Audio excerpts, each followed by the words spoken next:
We're diving into some really interesting stuff today, really cutting edge. You've given us quite the stack of materials. Yeah, no shortage of info here. But don't worry, our mission today is to distill all of this, so you come away with the key insights. No getting bogged down in all the details. We've got your notes from April 2nd, I see. Right. A study guide laying out all the theory behind this. Yeah, helps to have that framework. We've even got a quiz with an answer key, Always good for a quick knowledge check some essay questions, to get you thinking about the broader context. a glossary, Can't forget the terminology. and a briefing document, looks like from May of last year. Provide some valuable background. But the real star of the show here, a technical report published in Nature Neuroscience. And it's all about brain-to-voice neuroprosthetics. Specifically, a brand new approach, a real game changer. The goal is naturalistic communication. Right, and this could be huge for people facing severe speech impairments, like anarthria, from a brainstem stroke. It can really rob someone of their ability to have natural, fluid conversations. But this research, it's offering a new path to restoring that. Pretty incredible stuff. But let's take a step back for a second and unpack what makes this work so innovative. What's the core advancement here? Well, it's all about the development of a streaming speech neuroprosthesis. It's a real departure from previous approaches, and it's generating a lot of excitement in the field. Streaming. I mean, we hear that word all the time these days. But what does it actually mean in the context of a brain-to-voice interface from a technical standpoint? So the key here is real-time processing of neural data. Okay, so older systems, these delayed synthesis models, they had to wait for a whole utterance, all the neural signals corresponding to a complete thought. Like they had to collect all the data before they could start to process it. Exactly. But this new system, it's different. It continuously converts short windows of neural activity, just 80 milliseconds each. 80 milliseconds. That's really short. It is, and it turns those signals into sound, almost instantly. And that's what they mean by streaming. Imagine that, instead of having to piece together sentences bit by bit. The system is basically keeping up with your intention to speak. Precisely. The goal here is low latency. That's the delay between thinking something and it being spoken.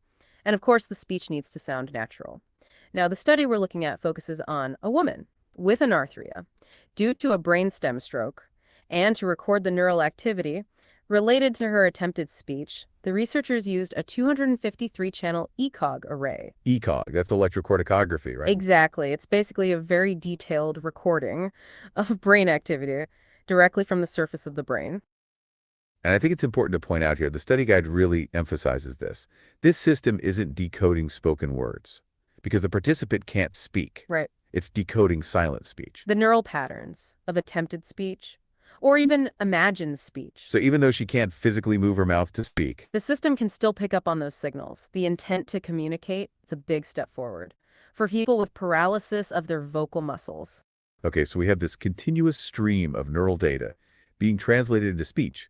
But how does that actually happen? What are the algorithmic innovations at work here? So that brings us to the decoding model. And this is where things get really interesting. It's bimodal. Bimodal, as in two modes. Right. The system simultaneously infers two things from the same neural activity: acoustic speech units, which are used to synthesize the speech sounds, and text-byte pair encodings, which represent the linguistic content. So it's like the system is mapping those brain signals onto two different outputs at the same time. Exactly. And the framework they use to do this is called a recurrent neural network transducer, RNN-T.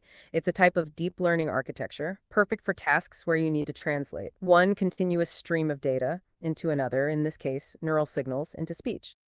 Okay, but here's the thing. As the study guide raises this point too. How do you train a system like this when the person can't produce any actual speech? That seems like a big challenge. It is. It's a fundamental question about the training process. You don't have a clear speech signal to use as a target. So what they did was pretty clever. They used the RNN-T loss function. Loss function. That sounds pretty technical. It is, but the gist of it is this. This function models the relationship between the predicted acoustic speech units and the corresponding text encodings. So even though there's no audible speech, the system can still learn by looking at how the attempted speech sounds and the written text relate to each other. It's like learning two languages at the same time, by seeing how they both express the same ideas. so the text, it's almost like implicit supervision for the speech synthesis. And vice versa. Exactly. And then for the acoustic speech units themselves, the basic building blocks of the synthesized speech, they use something called Hubert, hidden unit BERT. Hubert, okay. It's another deep learning model trained on a massive amount of spoken language data, and it learns these representations of speech sounds that capture the phonetic and articulatory features, even without actual vocalization. So it's like these pre-trained sound experts that the system can learn from. Precisely. It's a really elegant solution to the training data problem. And I remember from my notes, they also personalized the synthesized voice to sound like the participant's own voice from before the stroke. Right, to make it sound more natural and give it a sense of personal identity, they used a voice cloning technique, specifically a hi-fi GAN, conditioned with the URTS model, trained on a recording of the participant's voice. So they basically took a sample of her voice and used that to create a custom speech synthesizer just for her. That's pretty cool. But okay, enough about the technical details. How well does the system actually perform? What were the results? The results were pretty impressive. Let's start with the communication rate. On a general vocabulary test set, over 1,000 words, the system achieved a median speed of 47.5 words per minute. 47.5 words per minute. That's pretty fast. It is. And on a set of 50 common phrases used in AAC, augmentative and alternative communication, the speed was even faster, 90.9 words per minute. Wow. That's a huge improvement over existing assistive technologies. It is. In fact, the briefing document mentions that this is significantly faster than their previous system. How much faster? Their old system only achieved 28.3 words per minute on the general set and 52.9 on the AAC set. So this is a big leap forward. Okay. And what about the latency? You know, the delay between thought and speech. Well, that was dramatically reduced as well. On the large vocabulary set, the median latency was only 1.1 seconds for speech synthesis and 1.01 seconds for text decoding. Just over a second. That's incredible. You know, for someone who's used to older communication methods, a delay of like 20 seconds or more, this must feel revolutionary. It does. It opens up a whole new world of possibilities for natural conversation. And the briefing document, it compares that to the participant's previous device. Which was how slow? 23.2 seconds. That's a big difference. And this new system, it's even faster than a previous state-of-the-art synthesizer. Wow. And the technical report, it mentions the inference latency for each 80 millisecond chunk of neural data. Right. The median was only 11.83 milliseconds. So the processing is happening almost instantaneously. So it's not just fast overall, it's fast at every step, which really emphasizes the whole streaming aspect. But here's a question, and it's an important one for any machine learning system.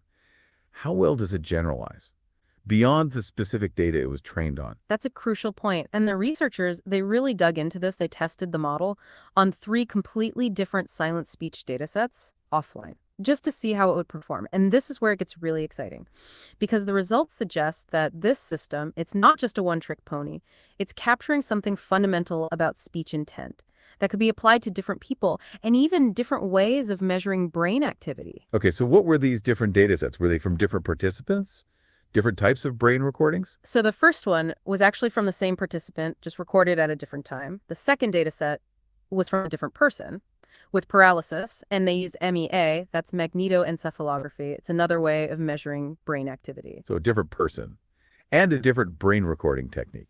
All right. And the third data set was EMG electromyography from a healthy speaker silently mimicking speech. So no actual brain recordings at all, just muscle activity.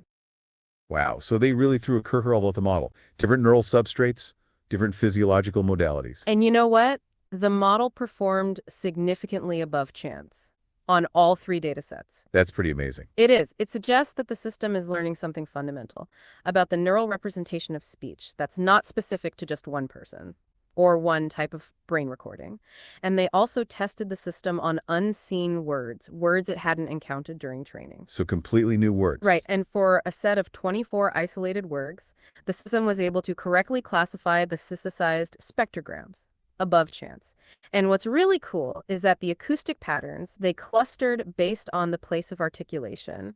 Place of articulation, that's like where in your mouth you make the sound, like your lips or your tongue or your teeth. Exactly. So even though the system had never heard these words before, it was still able to capture something about their underlying articulatory structure. It's not just memorizing words, it's learning something deeper about how speech works. That's fascinating. Now, there's another concept that I found intriguing in the notes. Implicit speech detection. Can you explain what that is? Right, so this is another cool feature of the RNNT model. Because it's processing a continuous stream of data, it can automatically tell the difference between neural activity that's likely related to speech and just background activity. So it doesn't need a separate speech detection module. Exactly, the same model that decodes the speech. It also figures out when speech is happening without needing an explicit trigger. And in their tests, they found a very low false positive rate. Only 3 out of 100 segments were mistakenly decoded as speech when the participant wasn't actually trying to speak. And when they tested it on 16 minutes of resting state data, there were no false detections at all. So the system's pretty good at knowing when to listen and when to ignore. It is, and this could be a big advantage for users. They wouldn't have to manually activate or deactivate the system. It could just be on all the time, ready to respond whenever they want to speak. It's a big step towards truly seamless, spontaneous communication. That's pretty incredible. Now, one question that comes to mind, and it's relevant to any speech neuroprosthesis, what about auditory feedback? If the user can hear the synthesized speech, could that influence their brain activity and mess with the decoding process? That's a great question about potential feedback loops. And the researchers, they looked into this specifically. They used ablation-based salience mapping. Ablation-based salience mapping. It's a technique that lets you identify the most important electrodes for successful decoding. And what they found was that the strongest signals, they came from electrodes in motor cortex areas, the central sulcus and precentral gyrus. Those areas are involved in controlling the movements of your mouth and tongue. So the brain signals related to the actual movements of speech, those are the ones driving the system. Exactly. And the signals from auditory processing areas, like the superior temporal gyrus, those weren't as important. So it's not like the user is hearing the speech, and that's changing their brain activity and messing up the decoding. Right. And in fact, they found that the decoding performance, it didn't change much, whether the participant could hear the synthesized speech or not. So the system is mainly relying on motor intent, the intention to speak, not on the actual sounds being produced. Precisely. And this is a really important finding. It means the system is more robust, less likely to be thrown off by external factors. That's crucial for real-world applications.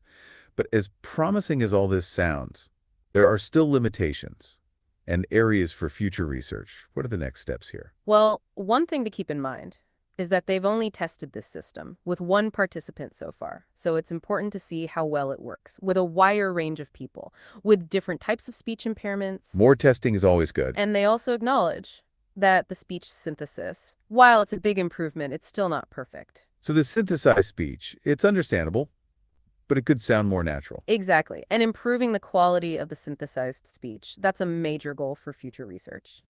Any specific ideas on how to do that? Well, they talk about improving the electrode interfaces, getting higher resolution recordings of brain activity, and they also suggest exploring new types of speech synthesizers that might be able to generate more natural sounding speech, but that would probably require even better neural input. So it's a chicken and egg problem. In a way, yes. And of course, there's always the challenge of generalization, making sure the system works well for a wide range of users with different speech impairments, different accents, different languages. So lots of work still to be done.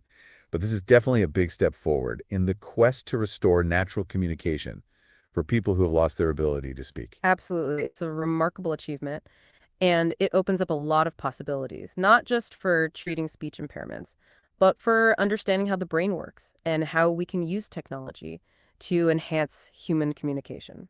It really makes you think about the future of human-computer interaction and what's possible when we combine cutting-edge neuroscience with advanced engineering. It does. It raises a lot of questions about the nature of communication, about disability, about what it means to be human. A lot to ponder. Thanks for joining me on this deep dive. It's been a fascinating journey. My pleasure. Always happy to explore these cutting-edge topics. Until next time.